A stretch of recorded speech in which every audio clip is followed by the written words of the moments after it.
오늘은 복습인데 복습을 자꾸 정리하다 보니까 복습으로 간단하게 안 넘어가고 또 막 해야 될 것 같은 이런 생각이 드는데 그냥 마음대로 할게요. 편하게.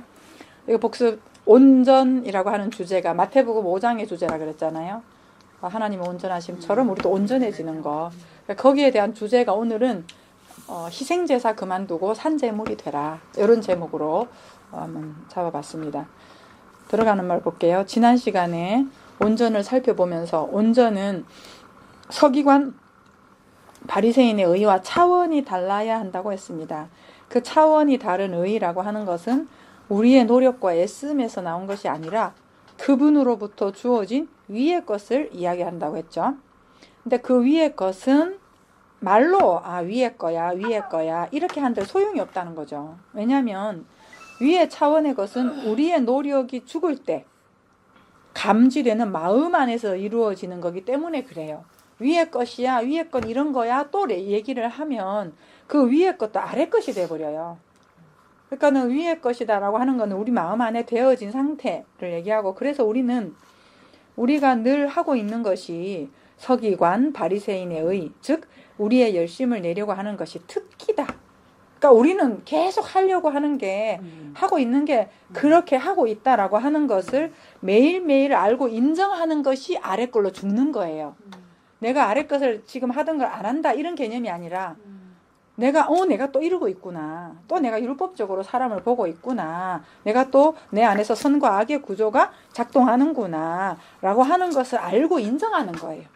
그렇게 인정을 하다 보면은 오히려 그런 것들이 좀 이렇게 떨어져 나가는데, 이걸 이제 우리가 이론적으로 배웠다고 해서 이건 율법적이야 그러면서 안 해야지 어째야지 이렇게 하는 거는 노력하면 노력하는 거야, 그거는 내 마음에서 일어나는 거기 때문에 괜찮지만, 그렇게 한다기보다는 내가 늘상 그러고 있다라고 하는 거, 나라고 하는 에고는 그거밖에 모른다, 선악과밖에, 이걸 인정하는 거예요. 결국은 그것이 우리의 죽음이고, 인정을 할 때 위의 것이 내 안에 감지된다, 이제 이런 얘기를 하는 거죠. 아주 자연스럽게 나를 판단하고 남을 판단하는 선악 구조의 상태라는 것을 매일매일 발견하고 인정하는 거, 그거밖에 없어요. 이러한 우리 자아와의 직면이죠. 이게 참으로 불쾌하기에 힘이 듭니다. 그러나 직면하고 인정하면서 어둠의 것들이 빛으로 드러나고, 그 빛으로 드러난 것들은 위의 차원으로 흡수되기에 양식이 되어 우리를 돕게 됩니다. 직면하지 않고 모를 때 있죠. 그럴 때는 그 못난 모습을 감추려고 하고 없는 것처럼 회피하려고 해요. 내가 직면하지 않고 내 안에 그냥 그대로 두면. 근데 그렇기 때문에 그것들은 오히려 우리에게 대적자의 역할을 하는 거죠. 나로 하여금 자연스럽게 행동하지 못하게 하는 거니까. 이렇게 우리가 어둠 속에 있음을 알게 하시고 그 빛으로 채우시기 위해 오신 분이 예수 그리스도다는 거죠. 그래서 예수께서 오셔서 하시는 일은 뭐냐 하면은, 먼저 우리의 어둠의 상태를 알게 하세요. 네가 지금 있는 게, 똑똑하다고 하고 있는 게 어둠이야, 그게. 그리고 네가 잘 본다라고 한다는 게 자체가 소경이다. 이걸 먼저 우리한테 얘기를 해주시는 거죠. 그렇게 이제 내 자리를 인식하면, 내가 어둠이구나, 내가 소경이구나, 이거를 인식하게 된 자들, 그런 자들은 갈급하게 되는 거죠. 그럼 뭐지? 이렇게 하면서 찾게 되고, 애통하게 되므로 천국을 소망하게 되고, 그런 소망으로 우리를 이끄셔서, 그런 소망 갈급함으로 이끄셔서 결국 내가 천국이 되게 하시는 것이 하나님의 계획이라는 거죠. 갈급하고 애통함으로 시작하여서 완전한 죽음으로 그 부활의 천국을 오게 하시는 것이 십자가의 죽음과 부활로 우리한테 보여주신 거예요. 이제 그 죽음을 죽기 위해 우리는 예수님처럼 우리도 같이 죽을 수는 없죠. 그렇지만 우리가 죽을 수 있는 방법은 뭐냐 하면, 그분께서 말씀해 주신 그 율법의 의미를 재해석해 주신 그 마음을, 하나님의 마음을 잘 깨달아 알므로 우리도 우리의 근거에 대해서, 그러니까 내가 옳다라고 했던 거, 내 행위로 하려고 했던 거, 내가 생각 가지고 구분했던 거, 거기에 대해서 아주 말끔하게 죽는 거예요. 그 말끔하게 죽음으로 온전이라는 성취가 이루어지는 거예요. 그래서 예수 그리스도가 예수와 함께 십자가에 못 박혔나니, 내가 그리스도와 함께 십자가에 못 박혔나니, 이런 말들 자체가 그 예수께서 죽으신 그 육신적인 죽음의 의미는, 우리도 육신적으로 죽는 거는 나중에 이제 육신적으로 죽겠지만, 지금 우리가 그 예수 그리스도의 말씀을 듣고 내가 가지고 있었던 선과 악의 구조, 내 행위의 열심, 애씀, 노력, 이런 모든 것들에 대해서 죽는다는 얘기예요. 그 죽고 그리스도의 의라고 하는 것으로 다시 나는 거, 그게 온전이다라고 얘기를 하는 거죠. 근데 그 죽음은 우리는 죽을 수가 없기 때문에 예수가 죽으셨고, 우리는 예수의 그 죽음의 의미를 알기 위해서는 그분이 말씀하여 주신 그 진리의 말씀을 그분이 의도대로 깨달으면 나도 모르게 죽어지는 거죠. 왜? 아래 거에 대한 내가 가지고 있던 생각에 대한 것이 아니었구나라고 하는 것을 알게 되니까 당연히 죽는 거고, 근데 그러면서 위의 것을 알게 되니까 점점 이 내 자아라고 하는 거에 대해서 죽어질 수밖에 없는 거죠. 그 말씀이 들어오면. 예수님은 구약의 10계명 중에 6계명부터 살인하지 말라, 그러니까 살인하지 말라, 보면 간음하지 말라, 또 도둑질하지 말라, 거짓 증거하지 말라, 내 이웃에 그래서 탐내지 말라, 이렇게 되어 있잖아요. 10계명 후반부에 되어 있는데, 이 살인이라고 하는 부분이 희생제사 하지 말라라고 하는 거라 그랬죠. 살인은 아니라 그랬어요. 그걸 뒷부분에서 조금 더 이제 살펴보겠지만, 이렇게 이제 6계명부터 10계명까지를 하나의 뜻으로 묶어가지고 이제 설명을 해주셨어요. 그러니까 여기 산상수훈에서는 4개로 해주셨거든요. 그러니까 살인하지 말라, 간음하지 말라, 거짓 증거하지 말라, 그리고 내 이웃을 사랑하라. 그러니까 사랑으로. 그러니까 사랑이라고 하는 거는 사실은 계명이라기보다는 이 3계명을 제대로 알면 내 안에 된 상태를 사랑이다, 이렇게 얘기를 한다 그랬어요. 그리고 우리는 3계명을 잘 알면, 그분이 말씀하신 의도대로 잘 알면 우리가 사랑이 이루어진다는 거죠.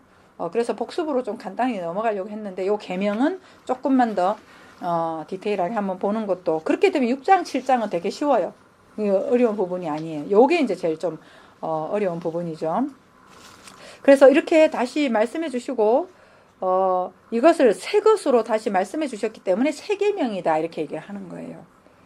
이렇게 완성이 되는 걸 사랑이다라고 또 하는 거고, 오늘 본문 내용을 일단은 이제 첫 번째 예수님께서 설명해 주신 게 10계명으로 치면 6계명이죠.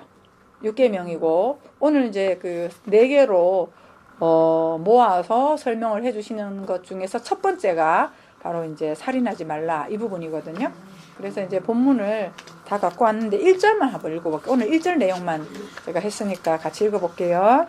옛 사람에게 말한 바 살인하지 말라. 누구든지 살인하면 심판을 받게 되리라 하였다는 것을 너희가 들었으나, 요거예요. 요 주제를 가지고 본문을 가지고 한번 볼게요. 위에 본문에서 중요한 게 뭐냐면 너희가 들었으나, 이런 말 있죠. 너희가 들었으나, 이 말은 무슨 말이냐면 너희가 너희 것으로 들었지, 너희 것으로, 너희 식으로 들었지, 이 말인 거예요. 그렇지만 나는 너희한테 말한다, 내 걸로, 이 말이죠. 이 말은 위의 차원으로 이야기해 준 것을 너희는 너희 식으로 들었다는 말입니다. 예를 들어서 희생제사, 절기, 규례라고 하는 것을 우리한테 주셨죠. 근데 그 주신 것은 위의 것의 의미, 마음을 담아서 우리한테 주셨는데, 우리가 그 마음을 담아주면 모르잖아요. 마음을 뭐 얘기할 수도 없고, 그거를 행동과 그림으로 보여주신 거예요. 이렇게 해라, 저렇게 해라, 이렇게. 그렇게 이제 보여주셨다면, 그거를 우리가 그분의 마음으로 깨닫는 것이 아니라, 우리는 우리의 행위와 열심을 다해서 그대로 행하는 것 밖에는 몰랐다는 거예요. 이런 제사 드리라 그러면, 이렇게 제사 드리라고요? 그러면서 거기에 최선을 다하고, 열심을 다하고, 안식일을 지켜라 그러면 사람 뭐 안식일 안 지키지 않으면 뭐 돌로 쳐 죽이라 그러면 열심히 이제 그런 거다 하고, 이제 그렇게 밖에는 못했다는 거죠. 그러니까 그렇게 하면 주체가 항상 성취하는 주체가 자기가 돼버려요. 자기가 돼버리기 때문에 하나님은 그게 아니고 너희들이 하면서 그거 배우라는 거야. 그 안에 있는 내 마음. 너희들은 맨날 하는 게 일이지. 행위로 뭐 하는 게 일이잖아. 근데 그렇게 하면서 내가 말하고 하는 그 마음을 배워라 그러는 거예요. 그러니까 배우면 내 함이 멈춰진다는 거죠. 내 함이 멈춰지면서 하나님의 그 마음을 알게 되고, 마음을 알게 되고 난 다음에 또 하겠죠. 그러니까 하는 거는 계속 하는 거거든요. 또 하는데 처음에는 그냥 내가 이걸 가지고 열심히 해가지고 뭐 하나님께 영광 돌리고 어쩌고 저쩌고 이렇게 막 한다고 한다면, 아, 그렇게 해서 되는 게 아니구나 라고 하는 내 절망이 그분의 말씀을 제대로 깨달을 때 오는 거예요. 내가 이해하고 있는 게 아닌 거였네, 내 열심이 아닌 거였네 라고 하는 것을 깨달으면서 철저하게 내가 그리스도와 함께 죽고, 내 사상, 내 가치관이 죽었을 때 내가 다시 또 하겠죠. 뭔가를 하는데 그때는 하는 동기 자체가 내가 뭔가를 해가지고 열심히 이루어야지, 그렇지 않으면 안 돼, 실패야, 뭐 이런 강박적인 그런 게 아니고 그냥 하는데 이거 해서 내가 목적한 바를 이루면 좋고 그렇지 않아도 괜찮은 그런 함이 되는 거니까 훨씬 자유로운 행위가 되는 거예요. 똑같이 우리는 하지 않고는 살 수 없잖아요. 하나님 앞에서도 하지만 우리 일상에서도 그렇게 하는 것 자체가 조금 이제 자유롭게 된다라고 하는 얘기죠. 그러니까 그거를 하나님은 우리한테 주시려고 규례나 절기를 얘기를 했다는 거죠. 근데 이제 우리는 그 명령을 통해서 그분이 행하실 일과 그분의 마음을 알아야 한다는 거, 그 마음을 몰랐다라고 하는 거예요. 근데 그렇게 되면 어떤 현상이 벌어지냐 하면은 계속해서 열심히 해도 만족이 없어요. 계속적인 고통, 방황, 노력, 애씀, 더 열심히 이렇게 가는 거죠. 이게 서기관 바리새인의 의라 그랬잖아요. 근데 그 분의 마음을 알면 그 마음이 내 마음이 되고, 그렇게 되면은 그분의 마음은 뭐예요? 없으심, 일하심이 없으심이에요. 움직임이 없으신 거죠. 쉼이다, 다시 말하면. 쉼, 안식. 그 안식에 우리가 들어가게 된다는 거예요. 그러니까 같은 행동을 하되 움직임이 없는 움직임, 이런 게 되는 거죠. 참 말은 어려운데 일은 하되 무엇인가 내 안에 부담이나 막 책임감이나 강박감이나 어떤 막 그게 도달하지 않으면 안 되는 어떤 그런 개념이 아니라 그냥 모든 것을 맡기면서 주어지는 대로 하게 되는 열정을 얘기를 하는 거죠. 그래서 우리는 우리식으로밖에는 못 들었다. 우리식은 우리가 열심히 뭔가를 하는 거겠죠. 근데 그렇게 우리식으로 들었지만 나는 너희 안에다가 내 식으로 말을 해주겠다는 말씀을 하시는 거죠. 그러면서 이제 옛사람을 말씀하시는데요. 옛사람에게 말한 바, 이 말씀하셨잖아요. 그 옛사람은 창세기의 사람들을 말해요. 창세기의 사람들 말하는데 그 대표적인 우리 성경의 언약의 흐름이 이렇게 대표적인 사람을 보면 이렇게 돼 있어요. 아담, 셋, 노아, 셈. 요 창세기 초반부에 그렇게 말씀을 하시고, 족장 시대에 와가지고는 아브라함, 이삭, 야곱, 요셉, 이제 이렇게 얘기를 해요. 이것도 마찬가지로 아까 제가 말씀드렸던 것처럼 희생제사 거짓 증거, 희생제사 간음 거짓 증거가 완성이 되면 사랑이라 그랬죠. 그거하고 똑같아요. 아담, 셋, 노아로 말하고 그렇게 완성이 되면 셈이 뭐예요? 이름이죠, 이름. 말씀이잖아요. 그렇게 말씀이 되는 걸 얘기를 하는 거죠. 이거 족장도 마찬가지예요. 아브라함, 이삭, 야곱으로 말씀하시고 완성이 되면은 요셉이다, 이렇게 얘기해요. 그래서 요셉한테는 하나님이 안 나타나셨어요. 아브라함, 이삭, 야곱에게 나타나서 계속 말씀을 하셨는데 요셉은 그냥 완성된 자로 사는 거예요. 애굽에 물 주는 자로 사는 거죠. 그것처럼 똑같은 그 구조예요, 전체가. 그래서 이들은 온전히 된 자들이고, 이것이 성경에서 말하는 생명의 족보를 말합니다. 그 계보의 마지막에 예수께서 오시죠. 그래서 이들에게 말씀했던 그 복음을, 그러니까 옛사람에게 말했던 그 복음을 출애굽기 이후 율법서 있죠. 출애굽기, 레위기, 이제 민수기 율법서 있잖아요. 거기에서는 처음에 창세기에 말했던 그 의도를 담아 가지고 제사나 규례를 통해서 말씀해 주셨다는 거죠. 근데 옛 사람들에게 말했던 그 의미대로 알지 못하고 우리식으로 겉에 것만 알았다라고 하는 말이죠.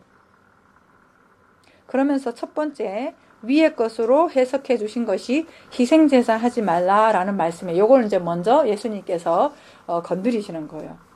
여기서 이제 우리는 출애굽기 20장 1절에 이제 그 십계명이 나오거든요. 거기서 말씀하신 살인하지 말라라고 할 때 살인이라는 히브리어 단어를 한번 보면요, 그게 라짜거든요. 라짜인데 이게 바뀌었네. 노트북에 깔려 있는 게 지워졌나 보다. 히브리어가 바뀌었어요. 요게 히브리어 사전이 안 깔려 있으면 이 글자가 이렇게 딱 바뀌어지더라고요. 제가 몰랐어요. 요 라짜가 뭐냐면 그냥 이제 한글로만 아시고 여기 밑에 의미를 보면요. 산산조각으로 부수다, 뭐 가로해가지고 사람을 죽이다, 살인하다, 처형하다 이렇게 나와 있는데요. 이 사전들이 이제 계속적으로 이렇게 번역을 하고 사전을 갖다 붙이면서 굉장히 좀 우리 인간적인 그런 부분이 많이 들어갔어요. 근데 원래 의미 자체가 이게 산산조각으로 부수다라고 하는 거는 사람을 말할 때 이렇게 얘기를 하지는 않거든요. 사람을 살인하는 데서 막 부수고 그러지는 않잖아요. 뒤에 보면 또 이게 살생하다 뭐 이런 거 있죠. 네, 요 말하고 히브리어에 나오는 요 말하고 그 다음에 여기 마태복음에 나오는 거 한번 넘겨보세요. 거기 마태복음에 뒤에 넘기면 나타나 있는 이거 인 빠졌네. 살인이라고 하는 헬라어가 이제 그 푸오노스에서 왔거든요. 푸오니오가. 근데 푸오노스에서 왔는데 이게 뭐냐 하면은 뭐 살해하다에서 유래 이렇게 돼 있는데 살인 이렇게 적어놨지만 도살이라는 뜻이에요. 도살. 그러니까 아까 얘기했던 한산 막 조각으로 부수다라고 하는 도살. 그러면은 이제 우리가 좀 떠오르는 장면이 있죠. 희생제사 드릴 때 동물을 죽이면서 하나님 뭐 이렇게 막 조각을 각두고 껍질 벗기고 뭐 어쩌고 뭐 이런 거 있잖아요. 그런 거를 설명하신 이제 그런 부분을 얘기를 하는 거죠. 그러니까 살인하지 말라라고 하는 거를 우리는 지금 어떻게 이해하냐면은 사람 죽이지 말라 이렇게 이해를 하고 있어요. 근데 성경에 하나님이 사람 죽이라고 한 것도 있잖아요.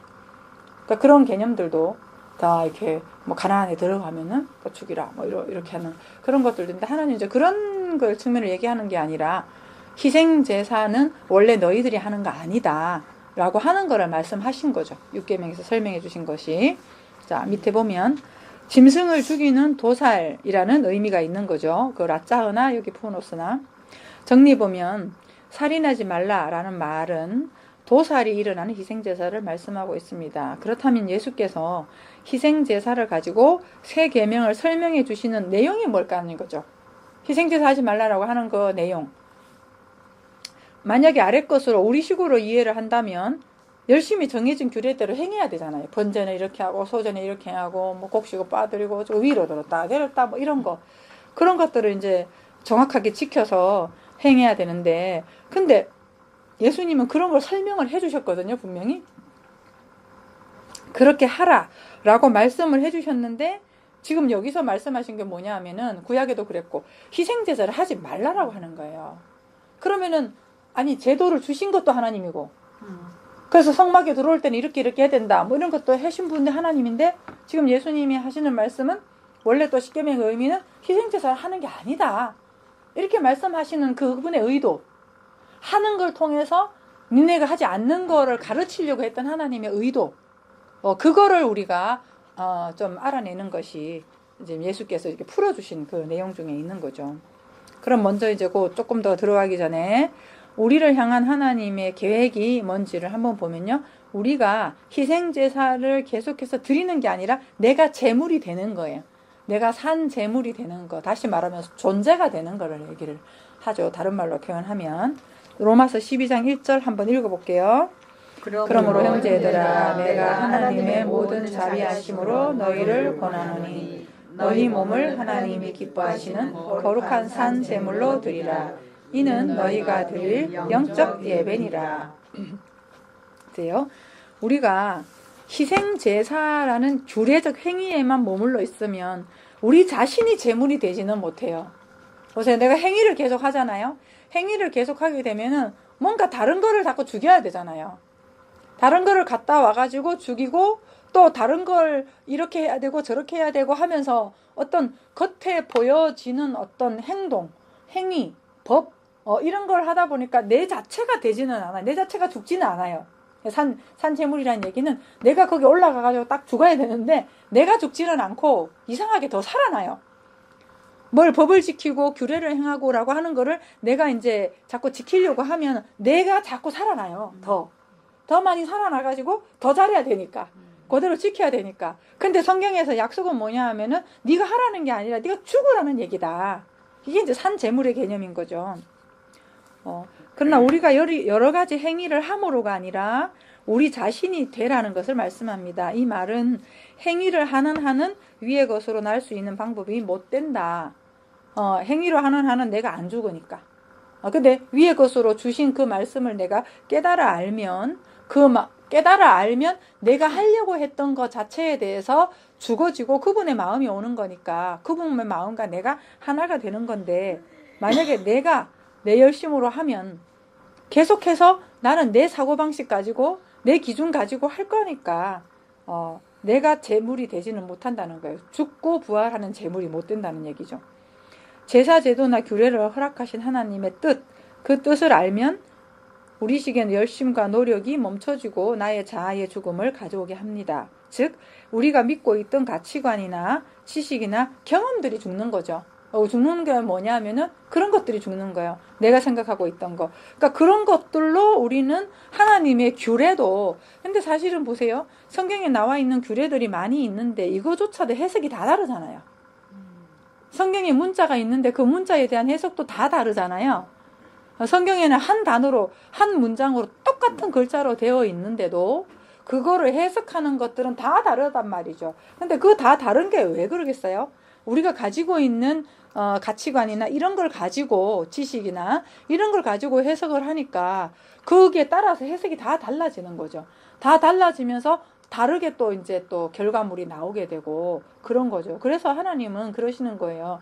너희들이 이걸 가지고 해석하면서 이거다라고 하면서 이렇게 살아야 된다라고 하는 것 자체가 전부 다 너네 기준이라는 거예요. 그래서 그런 모든 것들을 싸잡아 가지고 십자가에서 죽으신 것은 아니다. 너희들은 못한다. 이렇게 얘기를 하는 거죠. 그래서 잘 귀담아 듣는다는 얘기는 내가 할 수 없고 상대방이 하는 거를 내가 귀 기울여 듣는다는 얘기잖아요. 내 마음을 비우고 상대방이 무슨 얘기를 하는지 듣는다는 얘기잖아요. 근데 그렇게 들을 때 진짜 들려요. 사람 관계 대화할 때도요. 내 생각이 있으면 그 사람 얘기가 안 들려요. 근데 정말 내 마음을 비우고 들을 때 있는 그대로 들려지는 거죠.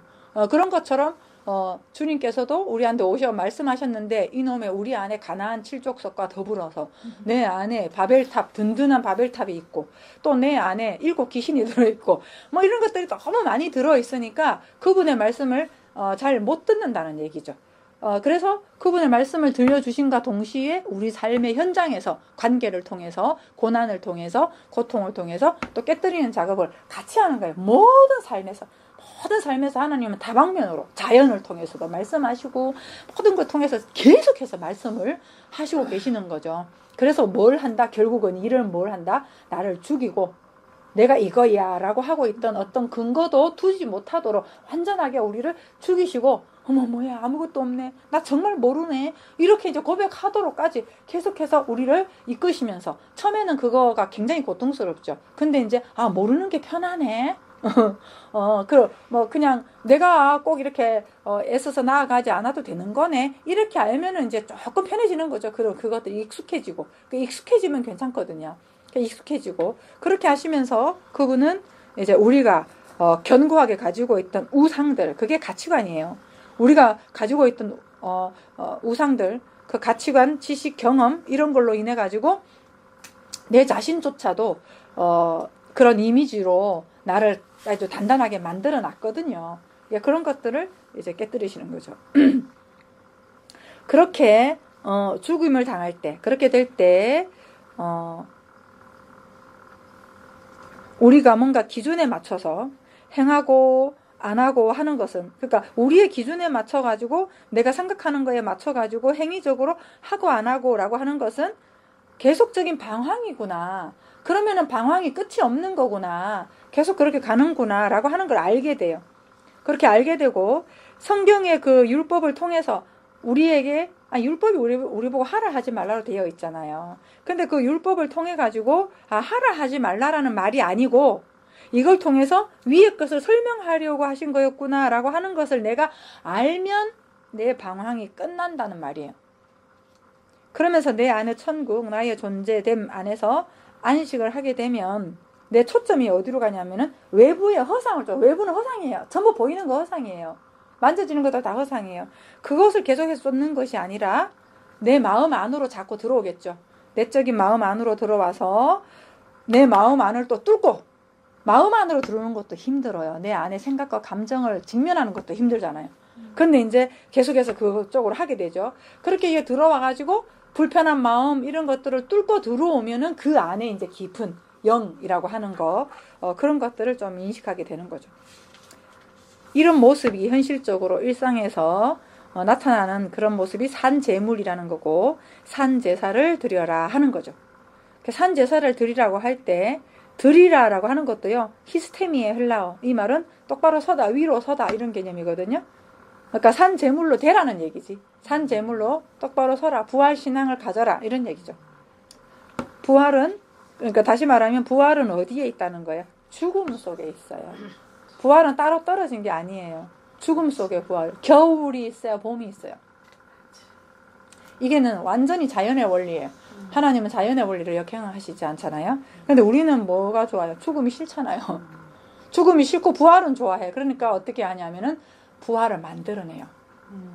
내가 죽음으로 들어가지 않으면 죽음으로 들어가야 부활이 있는데 죽음을 보지 않고 죽음에 들어가지 않으면 내가 만들어낸 부활을 가지고 내가 막 영생 얻었네 이러면서 그렇게 하는데 이제 또 본인은 잘 모르죠. 그러다가 이제 어느 날 이게 이상하다.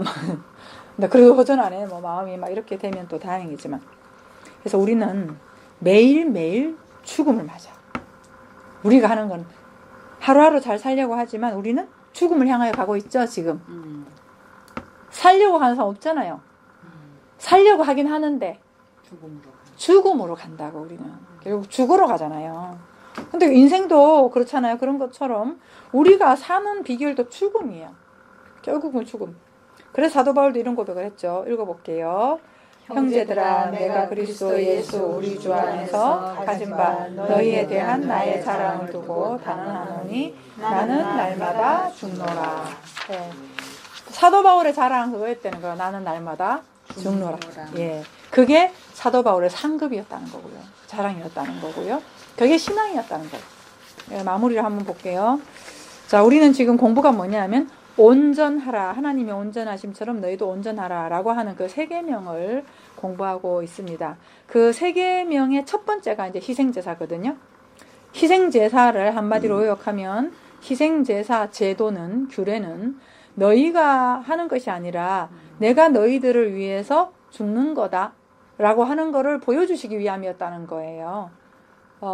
희생제사나 율법 규례는 결국은 예수 그리스도 말해주고 있잖아요. 어린 양이라든가 제물이라든가 이런 것들을 예수 그리스도로 여기까지는 우리가 다 이제 교회에서도 얘기를 하잖아요.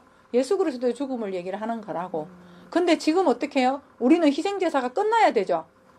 희생제사가 끝나야 되는데 구약에는 보세요. 신약 시대 때 예수님 오셨을 때 이 사람들이 뭘 하고 있었어요? 제물이 왔거든요.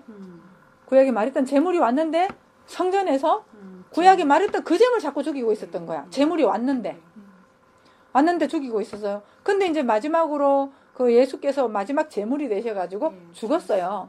죽었으면은 이제 완전히 제물이 끝난 거예요. 그럼 나는 살아있는 내가 제물이 돼야 되는 거죠. 내가 살아있으면서 산제사 드리면서 내가 존재가 돼서 사는 거죠. 옛사람이 죽고 새사람으로 사는 거. 그건 우리한테 얘기를 하잖아요. 근데 지금도 내가 계속해서 예수를 죽이면 예수를 죽인다는 게 뭐예요? 가가지고 성전에 가서 또 막 예수님 내가 또 뭐 잘못했네요 어쨌네요 이렇게 얘기를 하면서 양을 죽이듯이 우리는 어떻게 해요? 또다시 내 죄를 갖고 와서 죽인다라고 하는 거는 예수를 자꾸 죽이는 거잖아. 예수의 죽음으로 너는 의고 죄는 끝났다 그러잖아. 그러면 내가 의로 살아야지. 근데 와가지고 또 죄를 회개하고 이렇게 하는 것 자체가 구약의 그림은 없지만 또 소 죽이고 또 양 죽이고 그렇게 하는 거랑 똑같다는 얘기예요. 성령이 오셨는데도 불구하고 예수가 오셨는데도 불구하고 성전의 규례 안에 갇혀있던 그 유대시대 때의 종교 지도자들이나 지금 예수가 없고 죽고 끝나버렸고 성령이 오신 시대에 자꾸 예수 하면서 그 예수 앞에서 내가 막 죄를 먹어하고 어쩌고저쩌고 하는 거나 예수 그거나 똑같다는 얘기예요. 똑같다는 얘기예요. 그러니까 지금은 어떻게 해요? 우리가 산 재물이 된 거예요. 된 거예요. 그러니까 이제 그렇게 내가 존재로 살아가는 거예요. 살아가는 건데, 그렇지 않고 자꾸 이제, 아까 얘기한 것처럼, 그러고 있다라고 얘기하는 거죠. 그래서, 희생제사 율법 규례는 예수 그리스도를 말해주고 있죠. 그 예수 그리스도를 말해주는 중요한 이유는 그분이 오셔서 하늘 아버지의 마음을 밝히 드러내시는 분이기 때문에 그래요. 어떻게 드러냈어요? 율법을 새로 설명해 주심으로. 그거를 해주셨기 때문에 이제 마지막이라고 하시는 거예요. 그분이 오셔가지고 구약 때 못했던 거, 그거를 예수께서 오셔가지고 아주 밝히 상세하게 설명하시고 기적과 치유를 통해서 말씀하시고 모든 것을 그걸 통해서 말씀하셨잖아요. 그렇기 때문에 마지막 제물은 예수 그리스도다 이렇게 얘기를 하신 거죠. 그럼 우리는 어떻게 해요? 그렇게 살면 되는 거예요. 다 이루어 주신 것을 성령과 더불어서 살면 되는 거죠. 그리고 그를 우리를 온전하게 만드신 거니까 우리를 온전케 하려고 만드신 것이지 예수님 오셔가지고 예수님만 계속 바라보고 믿어라 이런 얘기가 아니잖아요. 내가 예수처럼 살아라는 얘기지. 그래야지 완성인 거지. 그거를 이제 우리한테 주셨다라고 하는 거죠. 그러니까 그분이 드러내신 아버지의 마음, 예수 그리스도께서 오셔서 말씀을 통해서 드러내신 아버지의 마음은 우리가 아버지의 마음을 가지고 우리도 온전해지는 거죠. 그러니까 온전히 되기 위해서는 먼저 우리가 이해하고 있던 온전을 버리지 않으면 아버지가 말씀하신 그 온전을 받아들이지 않을 것이기 때문에 먼저 우리의 익숙한 개념이나 지식이나 옳다고 생각하는 신념들에 대해서 갈등을 갖게 하는 환경을 허락하시고 성경을 통해서 위의 차원으로 설명해 주십니다. 이건 이제 두 가지라는 거죠. 성경을 통해 예수께서는 위의 것으로 설명을 해 주셨어요. 그랬더니 저기 사람들이 듣고서 우리가 지금까지 배웠던 거하고 너무 다르다. 그 사람들도 그렇게 생각했어요. 그렇게 상충된다라고 그렇게 이제 생각을 했고, 그렇게 말씀을 이제 공부를 우리가 하면서 또 하나 우리가 이제 하는 것은 내가 삶을 살면서 갈등이 되잖아요. 어떤 문제가 있어서 부딪히잖아요. 그러니까 부딪힐 때는 내가 지금 기존으로 생각했던 거에 전환을 가져온 거거든요. 방향 전환을 가져오게 해요. 이렇게 부딪히면. 그러니까 그 방향 전환을 가져오는데 이제 더 내가 에고가 막 이렇게 너 강하게 있는 사람은 이걸 어떻게 해서라도 막 내가 한번 막 밀어붙이려고 오히려 막 그렇게 하면서 가는 그러한 태도가 있는 사람이 있는가 하면은 이건 뭐야 내가 지금까지 얻은 게 아니네 하면서 자기의 절망을 받아들이고 또 맡겨지는 걸로 가는 사람이 있는가 하면 이제 여러 가지 사람들이 있죠. 그렇게 하면서 또 어떤 사람 또 이럴 수도 있어요. 잘 안 되고 하니까 그래 뭐 나 잘 안 되지 내가 뭘 하겠어 이러면서 또 피해 의식을 가지고 정체성 삼는 사람이 또 있어요. 그러니까 이제 말씀을 통해서 우리가 깨닫는 거는 그게 저주가 아니라는 걸 아는 거지. 어떤 위험한 일이 있거나 어떤 상황이 오더라도 우리는 저주가 없어요. 예수 그리스도 안에서 이미 다 끝났고 지금은 계속해서 나의 그 익숙한 그 에고라고 하는 자아, 내가 붙들고 있는 우상 그걸 깨뜨리고 위에 걸로 나게 하시는 하나님의 손길이라는 거예요. 어떤 상황도 그거를 말씀을 통해서 우리가 아는 거지. 그렇게 알면 힘들기는 하는데 그런 상황이 있어가지고 힘들기는 하는데 아버지의 일하심이라는 것은 내가 알거든. 그래도 알거든요. 근데 그렇게 되면 꼭 지나고 나면 그 어둠의 터널을 꼭 지나고 나면은 분명히 있더라고요. 정말 더 깊이 그렇게 하면서 이제 우리 영역이 넓혀지는 거예요. 자꾸만 더 영역이 넓혀지고 그럼 정말 그게 이제 온전으로 우리가 살게 하시는 거죠. 그러니까 성경을 통해서 서기관, 바리새인들의 가르침과는 다른 차원의 것으로 말씀해 주시고 삶의 현장에서는 환경, 사건을 통해서 우리로 하여금 우리의 견고한 바벨탑을 깨뜨리고 계시는 거예요. 우리는 못 깨요. 우리는 뭐 내려놓는다 근데 절대 못 내려놔요. 모든 사건은 그분의 일하심입니다. 그분의 마음으로 이끄셔서 온전케 하시기 위한 아버지의 손길이십니다. 우리를 산 제물로 받으시면서 온전으로 세우시기 위한 아버지의 마음이십니다. 아버지의 손길은 죽이시고 살리는 것입니다. 그리고 그 죽음의 자리에서 발견한 위의 생명은 우리의 마음 깊숙한 곳에서 다른 감각으로 만져질 것이고 육의 온전한 죽음이 올 때 이제 우리가 육신적으로 죽을 때 있죠. 그때 죽음은 없는 거다 라고 하는 것을 우리가 알게 되는 거죠.